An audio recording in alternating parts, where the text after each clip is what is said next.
ডান্ডিয়ার প্রোগ্রামে থাকবে একজন লম্বা কোকড়ানো চুলওয়ালা মেয়ে, আর দ্বিতীয় একটি মেয়েও থাকবে, লম্বা সোজা চুলওয়ালা একটি মেয়ে।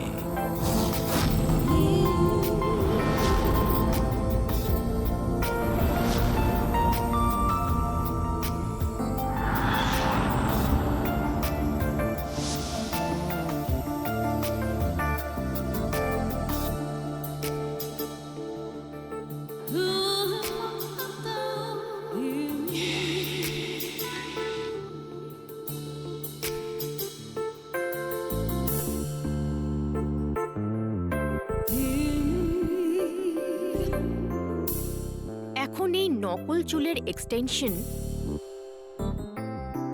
আসল বলে মনে হচ্ছে।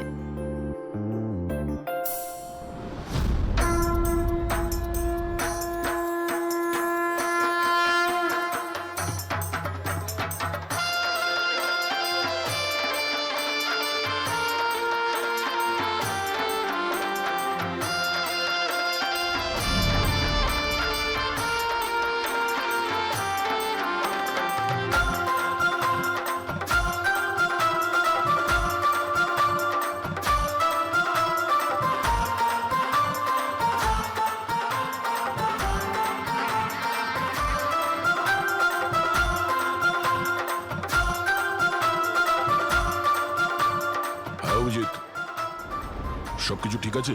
হ্যাঁ দয়া। Okay, fine.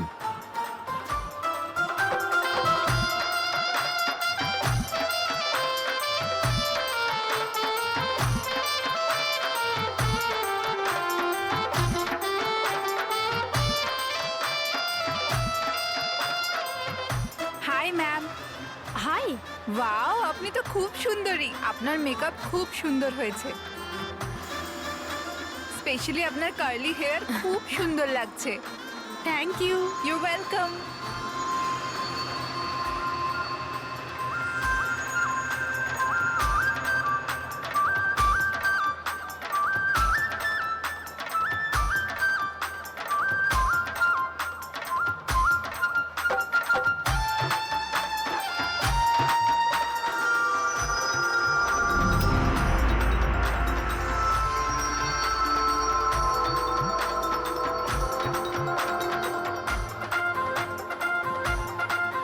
হাই।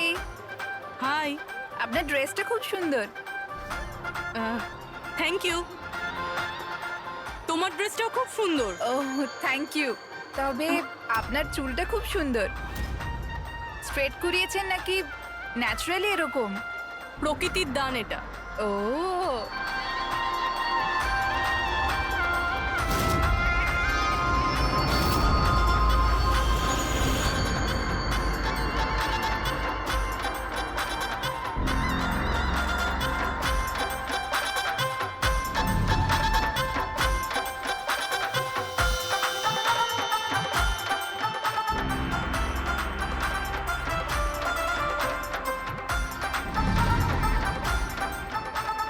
শোনো, আমার পাশে একটা ছেলে ডান্স করছে, একটু গন্ডগোলের মনে হচ্ছে।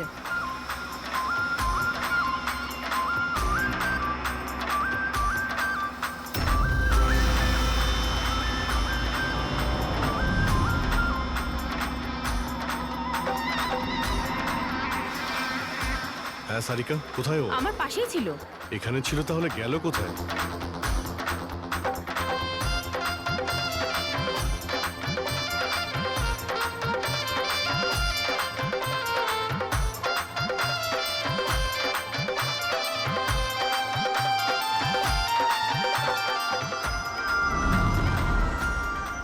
রবি, স্যার। তুমি যাও, আমি তোমার পিছনেই আছি, ডোন্ট ওয়ারি। Okay sir.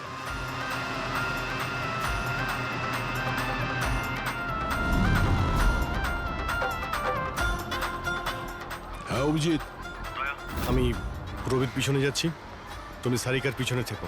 ওকে, আমি সারিকার পেছনে যাচ্ছি। ওকে।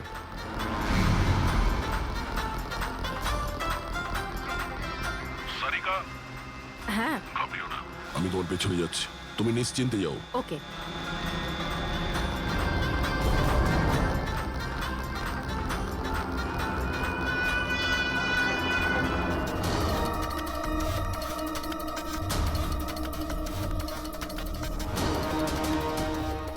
ওফো, এখানে তো কোনো অটো বা ট্যাক্সি কিছুই পাচ্ছি না। মনে হচ্ছে বাড়ি পায়ে হেঁটেই যেতে হবে।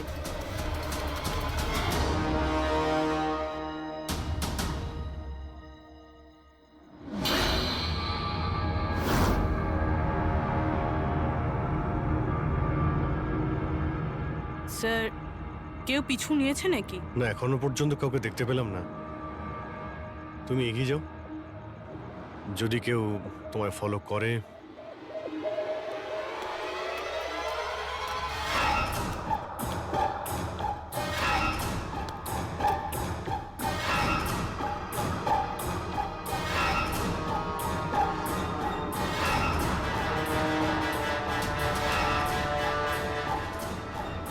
দয়া, আমার মনে হয় কেউ আমাকে ফলো করছে। কাউকে দেখতে পাচ্ছ? না সারিকা, অল ক্লিয়ার। ওকে।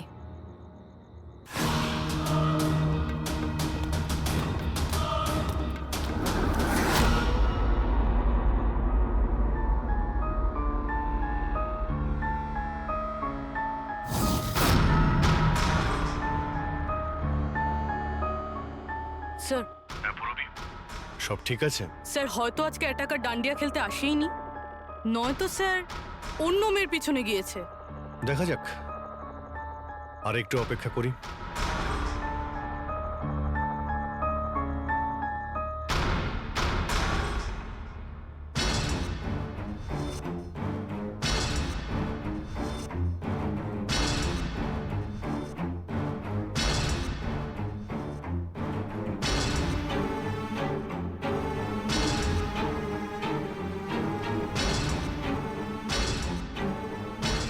সারিকা, সব ঠিক আছে?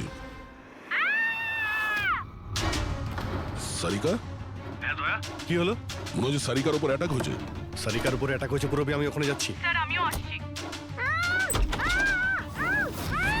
আয়!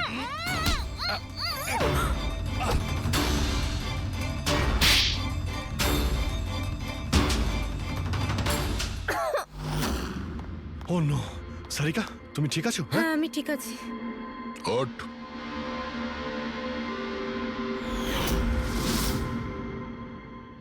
আরে, এ তো ওই ছেলেটা যে ওখানে ছিল।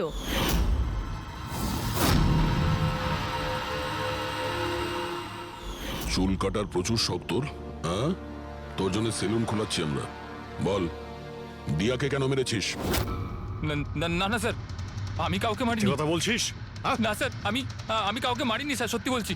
মেয়েদের চুল কাটিস? হ্যাঁ, দেখি কি এসব।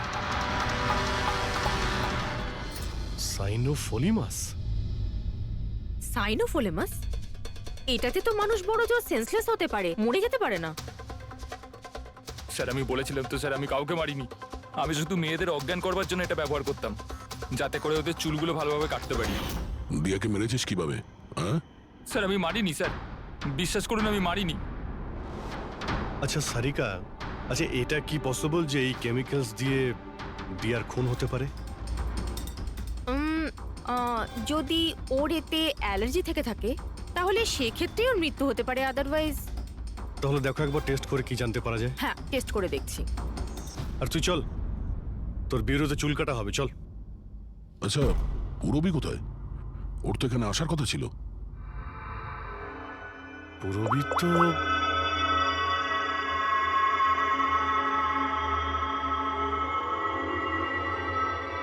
ও তো ফোন তুলছে না। পুরবি ল্যান্ডলাইনে ট্রাই করো।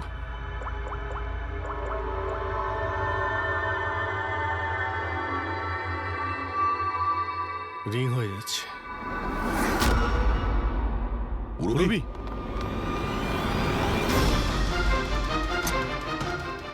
পুরবি, আচ্ছা অপরাধী তো আমাদের সঙ্গে ছিল, তাহলে এগুলো করলো কে? তার মানে দুজন রয়েছে। আর দুজনে একই রকমের অপরাধ করছে। পুরবি, রবি,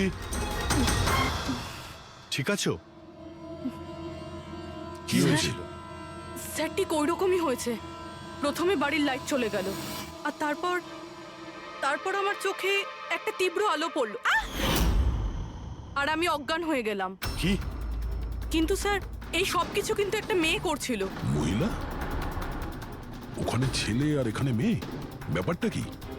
কোনো ব্যাপার না, চুল তো কেটে নিয়েছে, এবার এই কাটা চুল দিয়েই ওকে আমরা খুঁজে বের করব।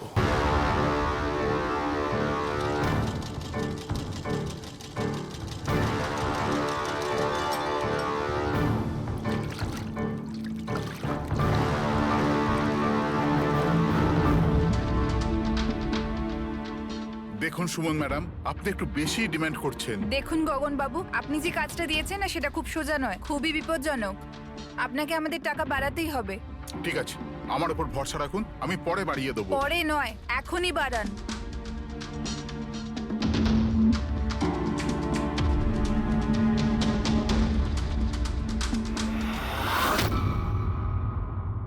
এটা কি গগন স্যার?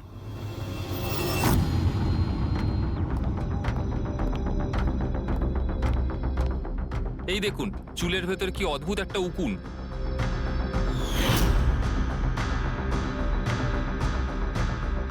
আগে কখনো এরকম উকুন দেখিনি। আর দেখবেও না, কারণ এই উকুনগুলো সিআইডির হয়ে কাজ করে, আর এর নাম হলো মাইক্রোস্কোপিক ট্র্যাকিং ডিভাইস। আর এই জন্যই আমি তোমাকে আমার চুল কাটতে দিয়েছি, যাতে এটার সাহায্যে এখানে পৌঁছতে পারি আর জানতে পারি আসলে ব্যাপারটা কি।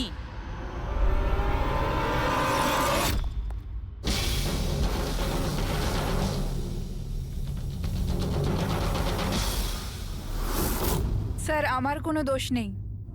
আমি গগন বাবুর থেকে টাকা পেয়েছিলাম এসব করার জন্য।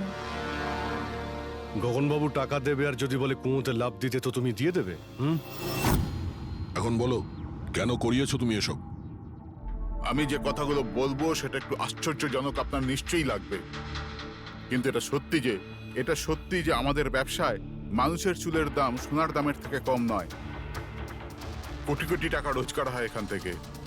উইক্স, হেয়ার এক্সটেনশন, নকল আইল্যাশেস, ফার্টিলাইজার আর অ্যামিনোসিডের মতো প্রচুর জিনিস তৈরি হয়। স্যার, আপনি ভাবতেও পারবেন না যে এই চুল দিয়ে কি কি তৈরি করা যায়। হ্যাঁ, ঠিক আছে ঠিক আছে, তুমি অনেক জ্ঞান দিয়েছো, কাজের কথা এসো। এসব কেন করছিলে? এই পুরো শহরে এই একটাই ফ্যাক্টরি আছে যে হেয়ার প্রসেসিং এর কাজ করে। সবকিছুই ঠিকঠাক চলছিল, কিন্তু হঠাৎ এই মানুষের চুলের সাপ্লাই কমে গেল। এই শহরের মেয়েদের মনে হঠাৎ করে এই ধারণাটা কি করে চলে এলো যে চুল বড় করতে হবে, আর সবাই চুল বড় করতে লাগলো। এই সময় আমি ভাবলাম যে কিছু একটা এরকম প্ল্যান করতে হবে যাতে এই মেয়েরা নিজে থেকেই চলে আসবে নিজেদের লম্বা চুল ছোট করবার জন্য। তাই তুমি ভাবলে যে এমন একটা ভয় তৈরি করা যাক শহরে, যাতে মেয়েরা ভয় পেয়ে গিয়ে নিজেই নিজেদের চুল কেটে ফেলে, হ্যাঁ? আর তোমার জন্য লাভই লাভ। হ্যাঁ, আর সেই জন্যই এই কাজের জন্য আমি দুজন লোককে রেখেছিলাম, সুমন আর রাজু। স্যার, আমরা দুজন ডান্ডিয়াতে গিয়ে লম্বা চুলওয়ালা মেয়েদের খুঁজি। আমি স্ট্রেট চুলওয়ালা মেয়েদের, আরও কার্লি চুলওয়ালা মেয়েদের। আমরা ওদের পিছু নিয়ে ওদের বাড়ি অবধি যাই। 800 লুমিনের জোরালো আলোর ফ্ল্যাশ লাইট ওদের চোখে আমরা ফেলি। তারপরে আমরা কেমিক্যাল দিয়ে ওদের অজ্ঞান করি, ওদের চুল কাটি, তারপর আমরা ওখান থেকে পালিয়ে যাই। ঠিক আছে, এটা তো বুঝলাম কেন আর কিভাবে করতে, কিন্তু এইসব করতে গিয়ে দিয়াকে খুন করলে কেন? স্যার, আমি মারিনি ওকে, জানি না কি করে মারা গেল। হয়তো সেই সমস্ত কেমিক্যালের জন্য, যা দিয়ে তোমরা মেয়েদের অজ্ঞান করতে। হয়তো ওই কেমিক্যালের জন্য ওর অ্যালার্জি হয়, আর তাতেই ওর মৃত্যু ঘটে। স্যার, আমি কি করে জানবো যে ওর অ্যালার্জি ছিল?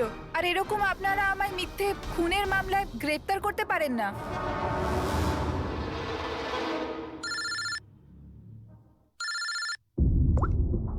হ্যাঁ, ডক্টর সালুকে।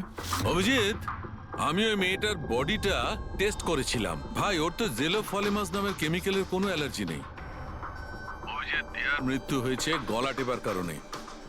আরো একটা কথা, আমি ওর ফুসফুসের মধ্যে একটা ফাইবারের টুকরো পেয়েছি, কোনো কাপড়ের ফাইবার। তার মানে এটা পরিষ্কার যে কেউ কোনো কাপড় দিয়ে অথবা কোনো বালিশ দিয়ে ওর মুখটা চেপে ধরেছিল, সেই কারণে ওর নিঃশ্বাস বন্ধ হয়ে গেছে আর মারা গেছে। তার মানে দিয়ার চুল কাটার পরে আর আমাদের পৌঁছানোর আগে অন্য কেউ নিশ্চয়ই ছিল দিয়াদের বাড়িতে, যে দিয়ার মুখটা বালিশ দিয়ে চেপে ধরেছিল আর দিয়া মারা যায়। মানে খুনির এই চুল কাটার সঙ্গে কোনো সম্পর্কই নেই? হ্যাঁ পঙ্কজ, এই খুনি অন্য কেউ, অন্য কেউ। খুনি ওদের দুজনের মধ্যেই কেউ একজন, ওদের দুজনের মধ্যে, যাদের দিয়া SOS মেসেজ পাঠিয়েছিল। সমর, তোমার মোবাইল ফোনটা সাইলেন্ট মুডে ছিল, এই জন্য দিয়ার পাঠানো SOS মেসেজ তুমি দেখতে পাওনি। হ্যাঁ স্যার। আর নবীন, তোমার ফোনের ব্যাটারি চলে গেছিল, তাই তো? Right sir. মিথ্যে। স্যার আমরা মিথ্যে কথা কেন বলবো স্যার? তাহলে কি মোবাইল কোম্পানি মিথ্যে কথা বলছে? হ্যাঁ, এটা ওদেরই রিপোর্ট। এই রেকর্ড অনুযায়ী পরিষ্কার বোঝা যাচ্ছে যে তোমরা দুজন তোমাদের বাড়িতে ছিলে না। স্যার আমি আমার বাড়িতেই ছিলাম স্যার। আবার মিথ্যে, মিথ্যে বলছো তুমি। তুমি রাধিকার বাড়িতে ছিলে, রাধিকার বাড়িতে। রাধিকা? স্যার আমি কোনো রাধিকাকে চিনি সেই না। রাধিকা তোমার দ্বিতীয় গার্লফ্রেন্ড, যার জন্য তুমি দিয়ার সঙ্গে ব্রেকআপ করতে চাইছিলে। ওহো, আমরা কি করে জানতে পারলাম? সেটা আসলে এই ডায়েরির জন্য, দিয়ার পার্সোনাল ডায়েরি। চিনতে পারলে? এর মধ্যে ওর সব কথা লেখা রয়েছে। তোমায় খুব ভালোবাসতো, তাই না? অতটাই ভালোবাসতো যতটা নবীন ভালোবাসতো দিয়াকে। কি? নবীন তুই দিয়াকে ভালোবাসতিস? হ্যাঁ, এত ভালোবাসতো যে সবসময় দিয়ার সিকিউরিটির কথা চিন্তা করতো, আর সেই কারণেই ও ওকে এই পেন্ডে টেনে দিয়েছিল। আর SOS মেসেজ পাওয়ার পরে ও খুব তাড়াতাড়ি ওর বাড়িতে পৌঁছেছিল। তো নবীন সেই রাতে কি হয়েছিল সেটা তুমি বলবে নাকি আমরা বলবো? স্যার ওই রাতে দিয়া দিয়া দিয়া দিয়া ওঠো, দিয়া জল, দিয়া দিয়া দিয়া ওঠো, দিয়া দিয়া তুমি তুমি তুমি ঠিক আছো? দিয়া, এসব কে করেছে? তোমাকে কে বেঁধেছে? সমর কোথায়? কি বললে তুমি? সমর কোথায়? আমি আমার সব কাজ ছেড়ে তোমার কাছে ছুটে চলে এলাম, আর তুমি এখন বলছো সমর কোথায়? SOS মেসেজ তো ও পেয়েছে, তাহলে ও সাহায্য করতে কেন এলো না যখন তোমার ওকে সব থেকে বেশি প্রয়োজন? দিয়া শোনো, যদি এই দুনিয়ার সব থেকে বেশি কেউ তোমায় ভালোবাসে, তবে শুধু সেটা আমি, আর কেউ নয়, সমরও নয়। নবীন, আমি তোমার ভাবনাকে সম্মান করি, কিন্তু আমি তোমাকে ভালোবাসি না। প্লিজ এইসব ছাড়ো, আর প্রথমে আমাকে খোলো আর পুলিশকে ডাকো। মনে হচ্ছে কেউ আমার চুল কেটে দিয়েছে। কেটে যাওয়া চুল তো আর ফেরত পাবে না, কিন্তু ভেঙে যাওয়া হৃদয় দ্বিতীয়বার আর জুটতে পারে না। নবীন, নবীন কোথায় যাচ্ছো? নবীন, কি করছো নবীন? নবীন, নবীন! যদি আমি দিয়াকে এত না ভালোবাসতাম, তাহলে আমি হয়তো ওর প্রাণও নিতাম না। ভালোবাসা, যাকে তুমি ভালোবাসা বলছো সেটা ভালোবাসা নয়, স্বার্থপরতা। যদি তুমি দিয়াকে সত্যিই ভালোবাসতে, তাহলে ওর খুশিটাকেই তুমি নিজের খুশি মনে করে নিতে, কিন্তু না, তুমি শুধুমাত্র ওকে পেতে চেয়েছিলে, ব্যাস। নিজের ভালোবাসা বাঁচাতে সবাই নিজের প্রাণ পর্যন্ত দিয়ে দেয়। ভালোবাসার গলা টেপে না, ভালোবাসার মিথ্যে নাটকে তোমাকে খুনি তৈরি করেছে। নিজেরই ভালোবাসাকে তুমি খুন করে দিয়েছো, মেরে ফেলেছো দিয়াকে। তোমার হয়তো ফাঁসিই হবে।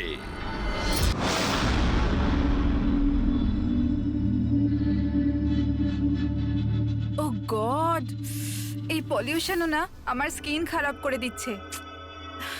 এই দেখো পিম্পল বেরোচ্ছে। উফ।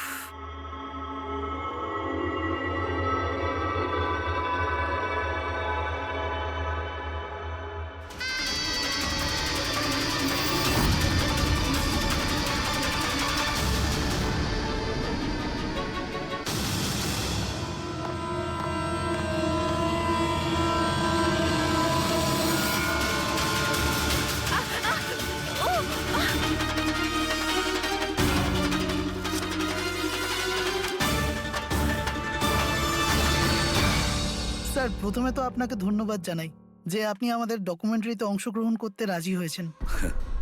স্যার যেমনটা আপনি জানেন আমরা আমাদের ডকুমেন্টারির সাহায্যে সিরিয়াল কিলারদের সাইকোলজি মানে এদের মনোবিজ্ঞানকে ভালোভাবে জানার চেষ্টা করছি। স্যার তাহলে আপনি এ ব্যাপারে কি বলবেন? দেখুন, সিরিয়াল কিলার একজন বিশেষ ধরনের অপরাধী, বিপজ্জনক অপরাধী। এমনি সাধারণ আসামিরা, ওদের কাছে কোনো মোটিভ থাকে, কোনো কারণ থাকে খুন করার জন্য, কিন্তু সিরিয়াল কিলার না, ওদের কাছে কোনো মোটিভ নেই, শুধু নিজেদের শখ পূরণ বা এন্টারটেইনমেন্টের জন্য খুন করে। ওরা প্রায় লোকেদের ওপরে বা পরিস্থিতিকে নিজের গ্রিপে রাখার চেষ্টা করে, আর তাছাড়া নিজেদের সিরিয়াল কিলিং ওষুধের ওপরেও অ্যাপ্লাই করে দেখে, তারপরে মানুষের ওপরে। আচ্ছা, এটা কখনো বলা যায় না যে ও কাকে বা কোন কোন লোককে নিজের শিকার তৈরি করবে। সে ছেলেও হতে পারে, মেয়েও হতে পারে, সে এজেড বা ইয়াংও হতে পারে। কিন্তু একটা ব্যাপার আছে যেটা ওদের প্যাটার্ন হয় কিলিং এর, সেটা 2-3-4টে খুনের রিপোর্ট দেখার পরেই সেটা বোঝা যায়, আর তখনই আমরা আস্তে আস্তে ওদের পিছু নিতে পারি, তার আগে নয়। অনেক ক্ষেত্রে তো এরা কয়েক মাস ধরে নিজের শিকারের ওপর নজর রাখে, আর যখনই সুযোগ পায় ঝাঁপিয়ে পড়ে আর মেরে ফেলে। এই কারেন্ট কি করে চলে গেল?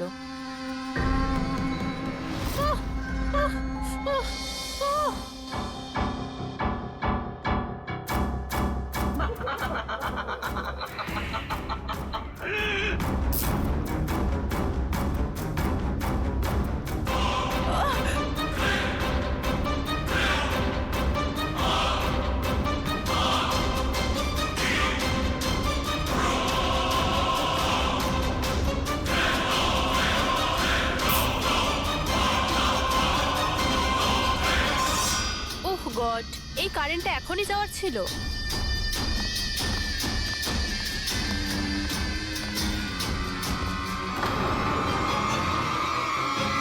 আহ, কে?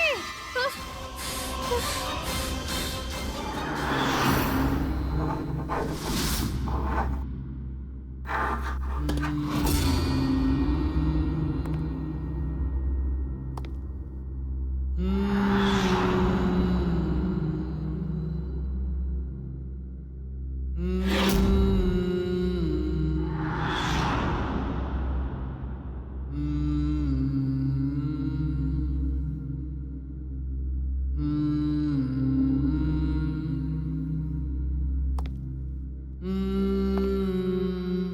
অনেকবার দেখা গেছে খুনিরা ভিকটিমের জিনিসও সঙ্গে নিয়ে গেছে। ভিকটিমকে খুন করার পরে হয়তো নিজের জয়ের মেডেল ভেবে, যে কোনো জিনিসই হতে পারে। কোনো মহিলার ঝুমকো দুলও হতে পারে, বা আংটিও হতে পারে, আবার কোনো নখও হতে পারে, এমনকি ভিকটিমের চুলও হতে পারে, মাথার চুলও।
আমার চুল?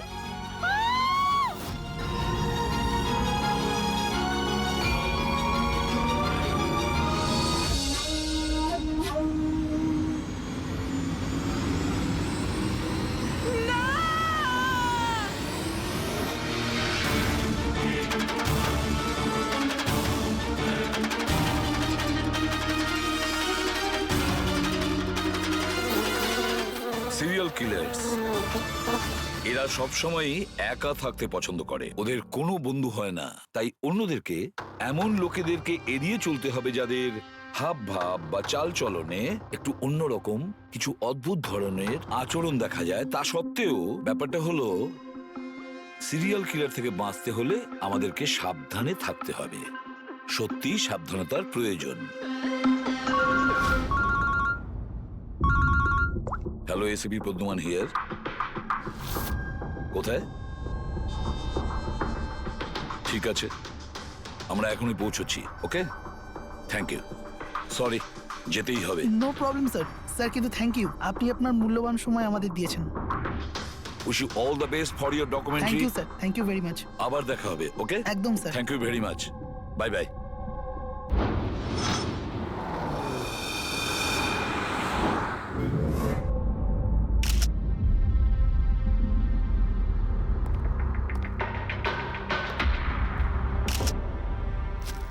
নিয়ে যাও। সালুকে দেখে কি মনে হচ্ছে?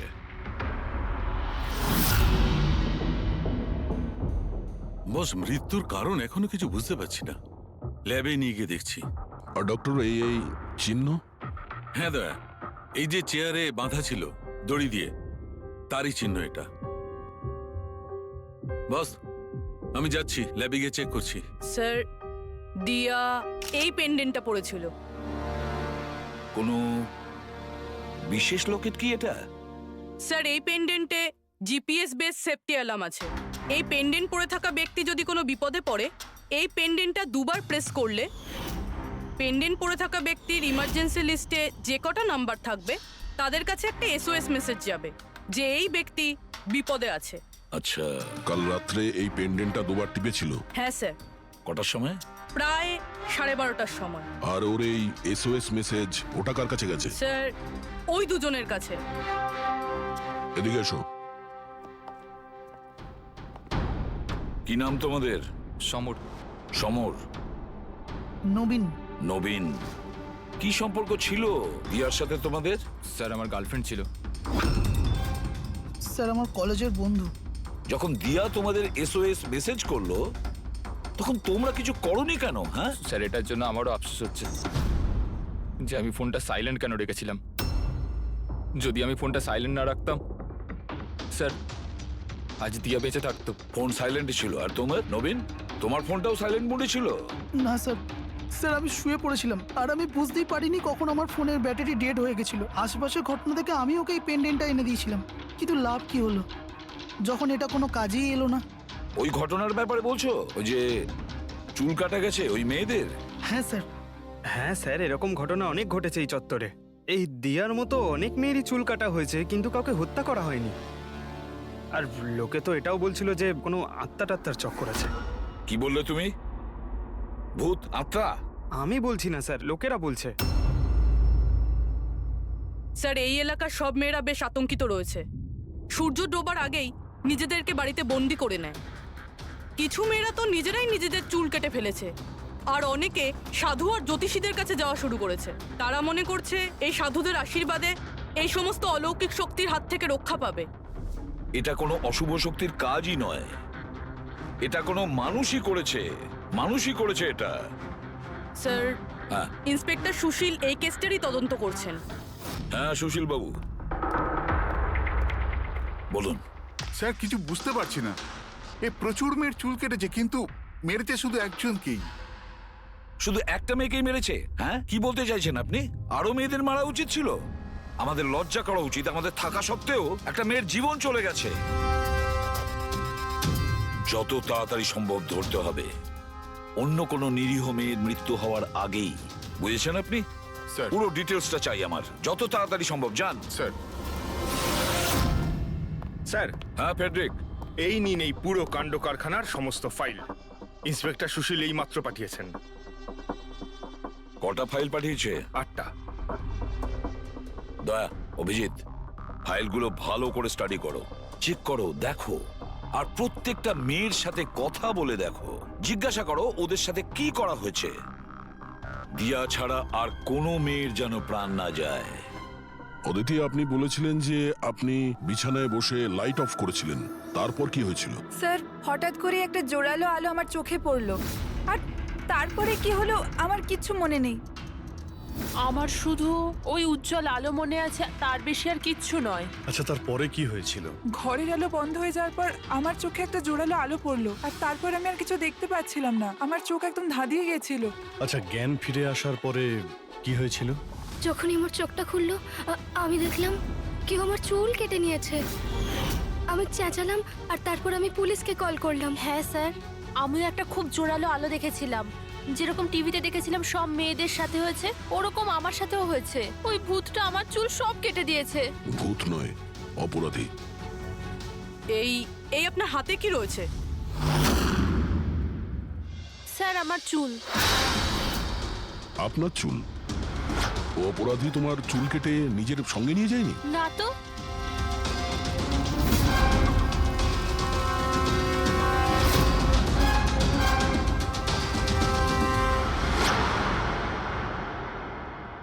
অদ্ভুত একটা ব্যাপার। এই আসামি যে যে মেয়ের চুল কেটেছে সেই চুলগুলো নিজের সঙ্গে নিয়ে গেছে, কিন্তু এই 4টে মেয়ের চুল কেটে চুলগুলো বাড়িতেই ফেলে গেছে। এটা কেন আসামি করলো আর কেন? স্যার, হতে পারে যে ওদের ওপর হামলা হয়নি, ওরা এগুলো এই নিউজে দেখেছে, তাই পাবলিসিটির জন্য এমন ভাব দেখাচ্ছে যে ওদের ওপরেই হামলা হয়েছে। স্যার, দুটো মেয়ের মানসিক অবস্থা খুব একটা ভালো নেই। ওদের ভুল ধারণা হয়েছিল ওদের সঙ্গে এরকম কিছু হয়েছে, কিন্তু সেরকম কিছু হয়নি। তার মানে শুধু 4টে মেয়ের ওপরে হামলা হয়েছে? অদিতি, বাণী, চিত্রা আর ঈশা। Yes sir. একটা কাজ করি, আমরা আবার নতুন করে শুরু করি যেখান থেকে এসব শুরু হয়েছিল। ক্রাইম লোকেশনের ফটোগ্রাফ, প্রমাণ, যা কিছু পাওয়া গেছে ওখান থেকে সব কটা ভালো করে চেক করো দ্বিতীয়বার। কিছু না কিছু আমরা নিশ্চয়ই ছেড়ে গিয়েছি, যেটা এবারে আমরা পাবো।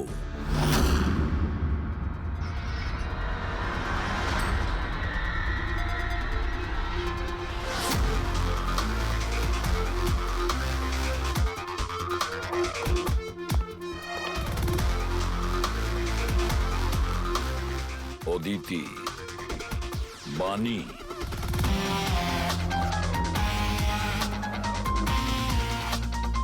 চিত্রা, ঈশা।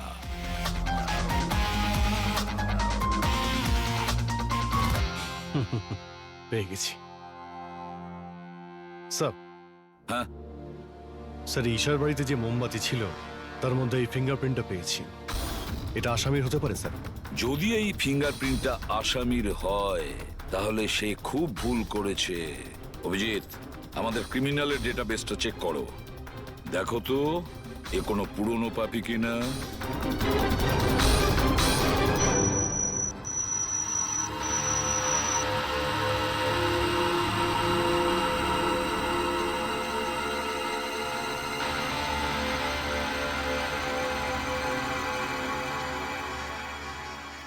স্যার, হ্যাঁ বলো। স্যার, এ তো পুরনো পাপি, কিন্তু 17 বছর বয়স। 17 বছরের? হ্যাঁ স্যার, এই 17 বছরের বাচ্চাটা কুনাল। আর কয়েক মাস আগেই মদ খাওয়ার অপরাধে আন্ডারেজ ড্রিঙ্কিং এর জন্য একে গ্রেপ্তার করা হয়েছিল। মাত্র 17 বছরের ছেলে এইসব কাজ করছিল? এটা তো ওর সাথে দেখা করলেই জানা যাবে। এমনিতে তো সিরিয়াল কিলাররা অ্যাডিকশনের মধ্যেই থাকে, নেশা করে, ড্রাগস নেয়।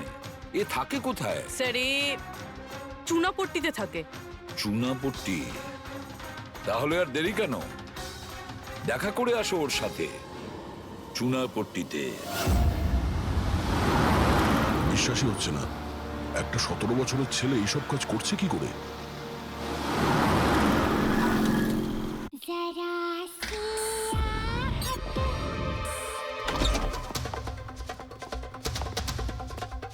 কুনাল। হ্যাঁ, আপনারা কে? সিআইডি। সিআইডি? তোমার লজ্জা করে না? পড়াশোনা করার বয়সে এইসব করছো? হ্যাঁ, কি স্যার? কে এসেছে কুনাল? আরে স্যার, আপনারা? স্যার, তুমি এখানে কি করছো? স্যার, এটা আমার মাসির বাড়ি, কিন্তু আপনারা এখানে? কুনালের সঙ্গে দেখা করতে এসেছি। কুনাল এ আমার কাজিন স্যার। কাজিন? তুই তোর কাজিনের চুল কেটেছিস? স্যার, স্যার আমি তো স্যার ঈশা দিদির সাথে একটু মজা করেছিলাম স্যার। স্যার, আমি ওই চুল কেটে দেওয়া লোকটার ব্যাপারে নিউজ পেপারে পড়েছিলাম স্যার। আমি ভাবলাম এই মজাটাও একটু ঈশা দিদির সাথে করা যাক। মা মা আমার চুল, আর মা আমার সব ও চুল চিল্লে কেটে চিল্লে দিয়েছে। সারা বাড়ি মাথায় তুললো আর পুলিশকে ফোন করে দিল স্যার। আমি ভয় পেয়ে গেছিলাম স্যার, সেই জন্য আমি ওই চুলগুলো ফেলে দিলাম স্যার, আর চুপচাপ বাড়ি থেকে বেরিয়ে গেলাম স্যার। তুই এত বাজে মজা করেছিস আমার দিদি সাথে, সরি, আমি তোকে কখনো ক্ষমা করব না, কখনো সরি নয়। সরি দিদি সরি স্যার। স্যার আমি শুধু ঈশা দিদির চুল কেটেছিলাম স্যার, বাকি কোনো মেয়ের চুল কাটিনি আমি স্যার। আমরা তোমার কথা বিশ্বাস করবো কি করে? হ্যাঁ? আপনি চাইলে আমার মাকে জিজ্ঞেস করে নিন স্যার, যে দিন ওই ঘটনাগুলো ঘটেছে ওই দিন আমি বাড়িতেই ছিলাম স্যার। তোর সব জিনিসটা মজা লাগে না জানিস, যখনই ওই মুহূর্তের কথা ভাবি ভয়ে বুকটা আমার কেঁপে ওঠে। দিদি সরি দিদি তোমার সরি। ভাগ্য ভালো যে আমরা তোমাকে অ্যারেস্ট করছি না। নিজের স্বভাব পরিবর্তন করো, নাহলে ভবিষ্যতে বড় সমস্যায় পড়বে তুমি।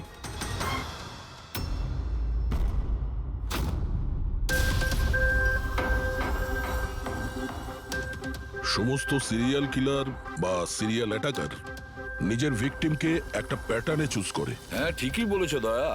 হ্যাঁ এরকমই তো হয়। তোমার মনে আছে তো দয়া ওই কেসটা, যেখানে কিলার 40 থেকে 50 বছরের মাঝে বিজনেসম্যানকে চুজ করেছিল নিজের শিকার করার জন্য? হ্যাঁ স্যার, একটা কেসে স্যার সিরিয়াল কিলাররা তাদেরই টার্গেট করতো যাদের কাছে লাল গাড়ি আছে। ঠিক ওই রকমই এই মেয়েগুলোর কেসেও একটা ফিক্সড প্যাটার্ন আছে। স্যার সব মেয়েদেরই বয়স প্রায় 20 থেকে 35-এর মধ্যে। আর এরা সবাই ইন্ডিপেন্ডেন্ট ছিল স্যার, চাকরি করতো আর বাড়িতে একলা থাকতো। সবচেয়ে ইম্পর্টেন্ট কথা, প্রত্যেকের চুল কিন্তু লম্বা ছিল। ছোট চুল আছে এরকম কোনো মেয়েরই চুল কাটা হয়নি। সেটাই তো মেন প্যাটার্ন, লম্বা চুলওয়ালা মেয়েদেরইও বেছে নিত। কিন্তু স্যার এর মধ্যেও কোনো বিশেষ পছন্দের ছিল না ওর। এই বানি আর দিয়া ওদের কোকড়ানো চুল ছিল, অদিতি আর চিত্রা ওদের চুল সোজা ছিল। এই যে সিরিয়াল কিলাররা হয় না স্যার, ওরা স্পেসিফিক হয় নিজের পছন্দের বিষয়ে। হ্যাঁ একটা ব্যাপার কমন, এই সব মেয়েদের পাশেও ক্যান্ডেল রেখে গেছে। হ্যাঁ এই নটটা দয়া, একটা ব্যাপার নোটিশ করেছো তুমি? কি হয়েছে স্যার? এই নটস গুলো দেখো, অদিতি আর চিত্রাকে যেভাবে বেঁধেছিল চেয়ারের উপর, নটস গুলো দেখো, এখানে এক রকমের নটস, আর দিয়া আর বাণীকে যেভাবে বেঁধেছিল এই নটস গুলো একেবারে আলাদা। দয়া, যে নটস দিয়ে দিয়া আর বাণীকে বাঁধা হয়েছিল এই নট গুলোকে বোলাইন নট বলে, বোলাইন নট যেরকম টাইয়ের হয় না, আর এই নট গুলোকে বলে ট্রিপল ব্যারেল নট। কেউ কাউকে যদি বাঁধে স্যার, তাহলে তো একই রকম গিট ব্যবহার করবে, কিন্তু ও দু ধরনের গিট ইউজ করেছে। এটা মনে হচ্ছে যে আমাদের ভুল বোঝানোর চেষ্টা করছে, কিংবা এর মানসিক পরিস্থিতি ঠিক নয়, স্কিউজোফেনিক আছে ওর। হ্যাঁ কিন্তু দয়া, সবার আগে আমাদের এটা জানতে হবে ও শিকারগুলো বাছে কি করে আর কখন বেছে নিত, আর ও শিকার বেছে নিত কোন জায়গায়। হয়তো সব মেয়েরা একই অফিসে চাকরি করত, একই জিমে যেত বা একই বিউটি পার্লারে যেত, কোনো না কোনো একটা সূত্র নিশ্চয়ই আছে, আর যেটা এদের সবাইকে এক করে দিয়েছে। কিন্তু কি? স্যার এই দিয়ার বন্ধু সমর আর নবীন, ওদের বক্তব্য যে রাতে দিয়া খুন হয় ওই রাতে ওরা নাকি ডান্ডিয়া খেলতে গেছিল প্রেমাল গ্রাউন্ডে। প্রেমাল গ্রাউন্ড? হ্যাঁ স্যার, চিত্রা ওখানেই গেছিল ডান্ডিয়া খেলতে, যেই রাতে ওর চুল কাটা হয়েছিল। অদিতি আর বাণী, খোঁজ নাও তো পঙ্কজ যে ওরা প্রেমাল গ্রাউন্ডে গিয়েছিল কিনা।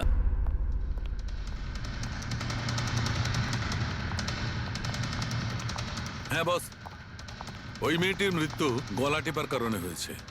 গলা টিপে মারা হয়েছে? স্যার এই হলো তার রিপোর্ট। স্যার, হ্যাঁ স্যার আপনার সন্দেহ ঠিক ছিল স্যার। অদিতি আর বাণী সেই রাতেই ডান্ডিয়া খেলতে গেছিল যে রাতে ঘটনাটা ঘটেছিল। তার মানে হলো দয়া, আসামি প্রেমেল গ্রাউন্ডে যেত ডান্ডিয়া প্রোগ্রামে, আর কোন লম্বা চুলওয়ালা মেয়েকে ও বেছে নিত নিজের শিকারের জন্য। ওখান থেকে বেরোনোর পর ওকে ফলো করে আর সুযোগ পেয়েই কাজ হাসিল করে নেয়। তাহলে তো একে ধরা কঠিন নয় দয়া। সেটা কি করে স্যার? ফেডরিক, ইঁদুরকে ধরার জন্য তাকে লোভ দেখানো হয়, তারপরে ওকে ট্র্যাপে ধরে ফেলে, আর ব্যাস। ঠিক ওই রকমই শিকার ঠিক ঘুরে ফিরে আসবে প্রেমাল গ্রাউন্ডে ডান্ডিয়া প্রোগ্রামে। আর আমরা তার অপেক্ষা করব। কিন্তু স্যার নবরাত্রি তো শেষ হয়ে গেছে, তাহলে পরের বছরের জন্য ওয়েট করতে হবে। নবরাত্রি শেষ হয়ে গেছে তো কি হয়েছে, ডান্ডিয়ার প্রোগ্রাম আমরা নিজেরা অ্যারেঞ্জ করব, পুরো এরিয়াতে অ্যাডভার্টাইজমেন্ট করব, ব্যানার লাগাবো। আর এইবার আসামির জন্য শিকার আমরা তৈরি করব, আমরা। কিভাবে স্যার? সিম্পল ব্যাপার ফেডরিক, এবারে